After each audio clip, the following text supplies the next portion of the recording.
Thank you very much. I'm Brandon Youker, and Liza's doing some videotaping for me today. But thank you. We're from Grand Valley State University, which is in Grand Rapids, Michigan, for those of you who may not know. And I'm here to kind of maybe rattle your cage a little bit, because for many of you, this is probably a relatively new concept, or at least if you've heard about it before, you've heard about it maybe in passing in a textbook, but very little attention has ever, I think, seriously been given to it. So I'm going to try to spend some time talking about it a little bit today.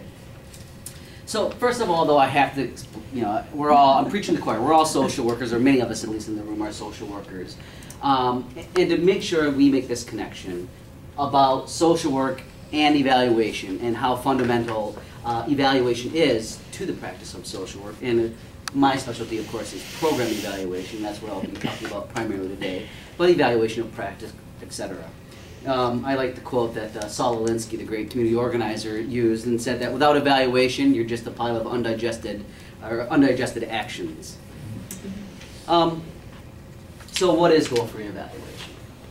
Goal-free evaluation is the evaluation of, in this case, a program, without with the intentional avoidance of the knowing of the goals of the program that you're evaluating. So again, it's without particular reference to those goals or objectives. It is an external evaluation model. It's not appropriate for internal evaluation, obviously, because you know what your goals of your program are. So this is something for maybe an external evaluator to come in and do with your program. And that is because, again, the evaluator has to be what we call tabula rasa, that blank slate. That evaluator can't have any prior knowledge of the goals and objectives of the program. That's one of the requirements for doing goal-free evaluation. So before I go on to talk about goal-free evaluation in specific and some of the methodology, I want to touch a little bit on its history, because almost everybody is very familiar with goal-based evaluation. Came from even the Tylerian evaluation from the 1940s, where he called it objectives-based evaluation. So goal-free evaluation is its counter. In about 1960s, late 60s, early 70s, Michael Scriven, I would like to say, introduced or more discovered goal-free evaluation. He didn't really invent it because it existed already, just nobody called it that, nobody thought about it. And I'll touch on that in just a second. But as I mentioned, that most of the people prior to this focused on objectives-based evaluation. You've got several textbooks, from the Cook and Campbell's to today we've got Chen's theory-driven evaluation. And all of those are really focused on identifying the goals, identifying the objectives, and then working on how one might observe or measure performance on those goals and objectives. So in the literature on goal-free evaluation, when it came out in the 60s, 70s, all it really was some of these great, famous now evaluators here at AEA who are debating whether it should be done, whether it's feasible, whether it's ethical, how it could be done in some sense, but really from a philosophical standpoint. My focus of scholarship and of today is to try to get down to some of the methodological principles by which one can actually conduct a goal-free evaluation. So that's a trick, because there's not very much out there. In fact, I've identified 13 articles in which the author claimed to do a goal-free evaluation. And I don't know of any others. I'd be happy to hear of others, but there's not. I don't think there's any. I'm sure there's more that have done a goal-free evaluation. However, they're not publishing on that. And so that's part of my goal today, is also to anybody in the audience or out here at AEA who may be doing something with goal-free evaluation, publish it on and share what you're doing with us, and tell us case study or anything more systematic. I'd love to know. So whose goals are we avoiding in the goal-free evaluation? What Jane Davidson would call the upstream stakeholders, or those who have ego invested in the implementation of the program, such as the program designers, administrators, funders, staff. Their goals and objectives are who we're avoiding specifically. So what's the point? Why should we avoid the goals. And I like to use an old researcher's joke, excuse me while I kind of read this to you. But, so it's 11:30 p.m. and Police Constable Smith is walking the beat. He's twirling his billy club. And he rounds the corner of a building and happens upon a man who's standing underneath the streetlight.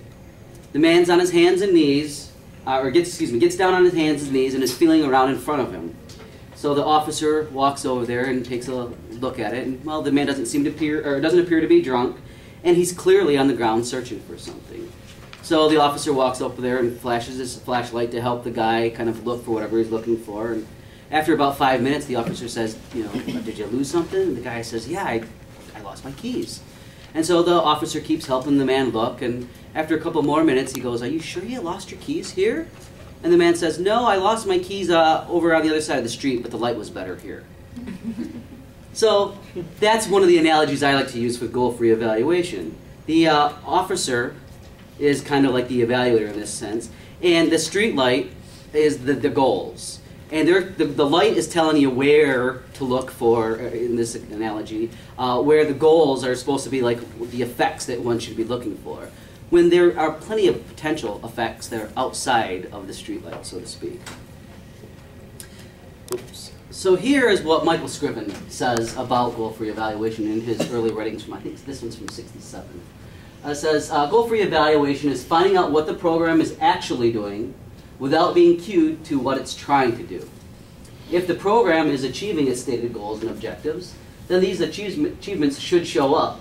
And if not, it's argued that they're irrelevant. Methodologically, our goal-free evaluation can be both full or partial, quantitative or qualitative. So full goal-free evaluation means that you start the evaluation out and it's goal-free throughout the entire duration of the evaluation. Throughout the data collection and even, arguably, even at the analysis phase. You don't know the goals and objectives. A partial goal-free evaluation is a little bit more common, and actually that's what I would endorse a little bit more. And that is either you start off goal-free, and then at some point you learn the goals, and then you continue on knowing the goals, or, which my favorite version of it is, that you have a goal-based evaluation team and a goal-free evaluation team, and at the end you get together and you synthesize those two reports, and you offer, we could even argue you're triangulating evaluation models or approaches. I really like that case because it allows the stakeholder, or excuse me, the evaluation client, to get both of those perspectives without that really scary risk of not doing anything related to the goals and objectives. Which, as you can imagine, it takes a special, so to speak, evaluation client to even be willing to kind of look at this goal-free evaluation, because it kind of takes managers' power away from them. It's putting the hands, the power kind of a little bit in the hands of the evaluator, and a lot of times in the hands of the program consumers to ask, often the evaluator is asking them, what's going on, how is it going, what should they be doing, what shouldn't they be doing. And they're not going to managers or administrators and asking them what's supposed to be happening. Secondly, it can be quantitative or qualitative. So, for example, when you look at Consumer Reports magazine or the U.S. News and World Report's ranking of colleges and universities, that's a great example of quantitative goal-free evaluation. They're not asking the colleges what their goals are.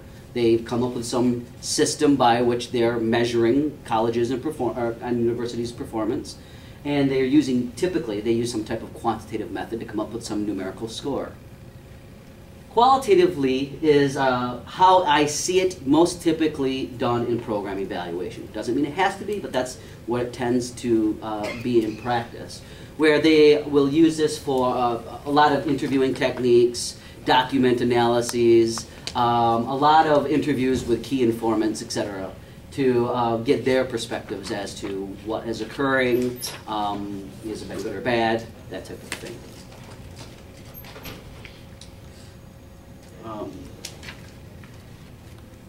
So how does the goal-free evaluator stay goal-free? Well, there's a screener involved. And that screener acts as the liaison between the evaluation team, the goal-free evaluation team, and the evaluation client. or the program.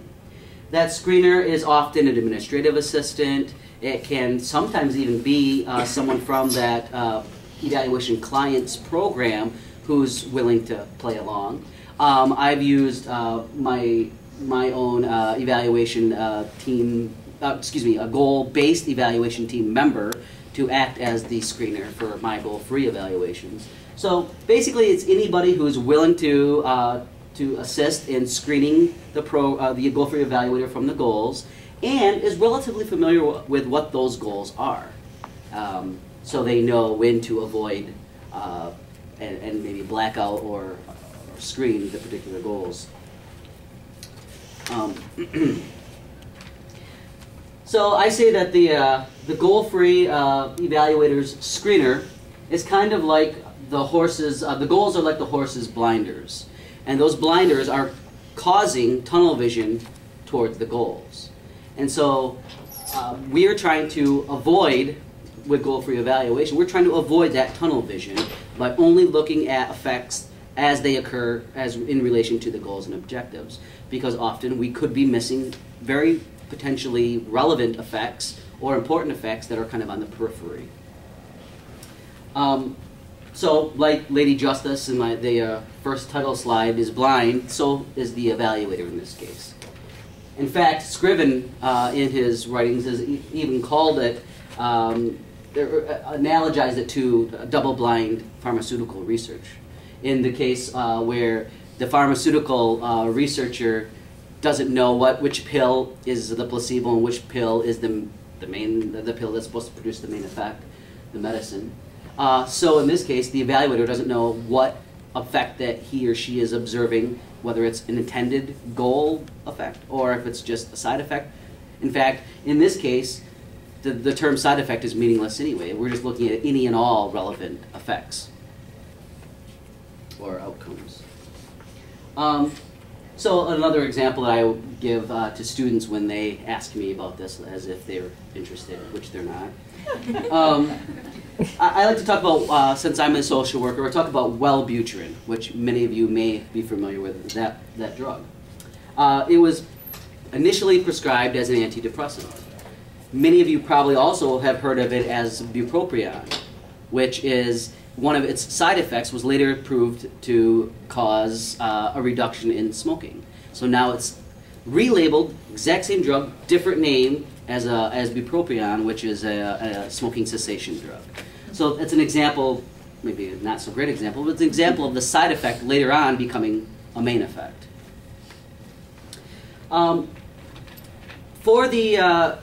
For which programs is goal-free evaluation appropriate for? Really, there's two things that are really important.